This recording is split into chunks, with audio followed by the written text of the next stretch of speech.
నమస్తే అండి. నా పేరు తేజ వెంకట కుమారు. సర్నేమ్ పట్టుచీపుల. అయితే నేను ప్రొఫెషనల్ ఎక్సైజ్ ఇన్స్పెక్టర్గా ప్రొఫెషనల్ ఎక్సైజ్ స్టేషన్ యలమంచిలో విధులు నిర్వహిస్తున్నాను. మాకు నిన్న సాయంకాలం ఒక ఇంటెలిజెన్స్ ప్రకారం అలాగే ఉన్నతాధికారుల ఆదేశాల మేరకు మేము ఒక వ్యక్తి మీద నిఘా వేయడం జరిగింది. అతను మాకవరంపాలెంకి చెందినటువంటి వ్యక్తి. అయితే మనకు అచ్యుతాపురంలో ఇలా ఒక ఇన్ఫర్మేషన్ వచ్చింది. ఇలాగా కొంత స్పిరిట్ హైదరాబాద్ నుంచి వచ్చి ఇక్కడ ఏమో అనకాపల్లి నుంచి తీసుకొని వచ్చి ఇక్కడ ఏదో కల్తీ మద్యం తయారు చేస్తున్నారనే ఇన్ఫర్మేషన్ మేరకు మేము మా యొక్క సిబ్బంది అలాగే ఉన్నతాధికారుల ఆదేశాల మేరకు మేము నిఘా వేసాం. నిఘా వేస్తే ఒక వ్యక్తి మాకు దొరికాడు.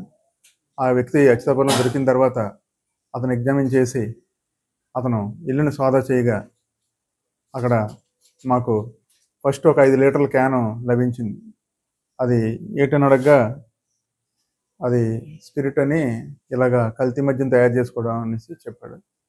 అది చెప్పిన తర్వాత దానికి అసలు ఇక్కడ ఎందుకు ఉంది, నువ్వేం చేస్తావు, ఇవన్నీ మొత్తం అడగగా మా ఇన్వెస్టిగేషన్లో అది పరవాళ్ళలో వీళ్ళు ఒక ఇల్లు తీసుకొని అక్కడ ఇతనితో పాటు మరో వ్యక్తితో అక్కడ ఇలాగ కల్తీ మద్యం తయారు చేసి గుట్టు చప్పుడు లేకుండా వాళ్ళకి వీలున్నప్పుడు బెల్ట్ షాపులు కొద్దిగా అమాయకులను కొద్దిగా వాళ్ళు గ్రహించి వాళ్ళకి బాటిల్స్ని ఇచ్చుకొని అమ్ముకుంటున్నాడు అనేసి మాకు తేలింది. యాక్చువల్లీ స్పిరిట్ని హైదరాబాద్ నుంచి రుత్తల శ్రీనివాస్ అనేసి యాక్చువల్లీ ఫస్ట్ మనకు రుత్తల రాము అనేసి దొరికాడు. ఆ రుత్తల రాముని ఇన్వెస్టిగేషన్ చేయగా యలమంచిల వెంకటేష్ అని చెప్పారు. యలమంచిల వెంకటేష్ని ట్రేస్అవుట్ చేయగా యలమంచిల వెంకటేష్ వీళ్ళందరినీ విచారించగా వాళ్ళు చెప్పింది ఏంటంటే మాకు స్పిరిట్ అనేది హైదరాబాద్ నుంచి వస్తుంది. అది ఈ యొక్క స్పిరిట్కి అనమాట అంటే రసాయనం మనకు తర్వాత ఇప్పుడు కెమికల్కి పంపించాం. ఈ యొక్క రసాయనం ఏంటంటే దీన్ని మనకి చీప్ ఏదైతే ఉందో ఇక్కడ మీరు చూస్తున్నారు కదా, ఈ యొక్క ఏసీ బ్లాక్ స్టిక్కర్లు అలాగే ఎంటీ బాటిల్స్ ఖాళీ బాటిల్స్ వీళ్ళన్నీ కూడా రిసీవ్ చేసుకొని హైదరాబాద్ నుంచి తెప్పించుకొని వీళ్ళు ఇక్కడ డంప్ చేసుకొని వీళ్ళు రాత్రిపూట వీళ్ళు తయారు చేసుకొని ఉదయానికి ఎవరైతే ఉన్నారో వాళ్ళు కొంతమందికి ఇస్తున్నామని చెప్పడం జరిగింది.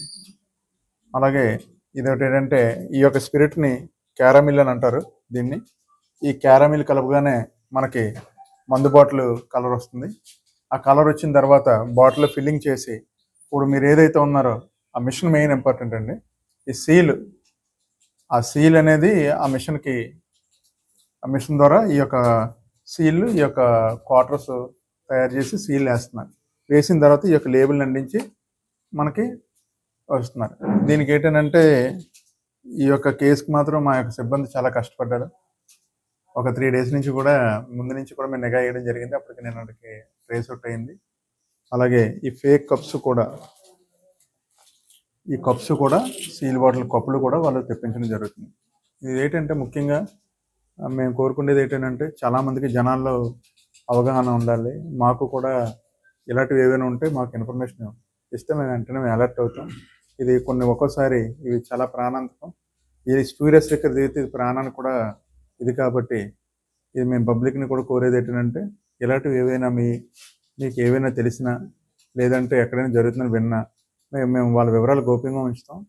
అలాగే ఇలాంటివి ఏమైనా ఉంటే మేము గ్యారంటీ చట్టపరమైన చర్యలు తీసుకుంటాం. ఇప్పుడు అదే అండర్ గోయింగ్ అని టెక్నికల్ ఎవిడెన్స్ ఇవన్నీ చూస్తున్నాము ఎవరెవరు సహకరిస్తున్నారని. అలాగే ఫర్దర్గా కూడా ఇందులో గ్యారంటీ కూడా ఇన్వాల్వ్మెంట్ ఉన్న వాళ్ళని అరెస్ట్ చేయడం జరుగుతుంది. సబ్స్క్రైబ్ చేయండి, లైక్ చేయండి, షేర్ చేయండి. మీ5 లోకల్ న్యూస్ ఛానల్.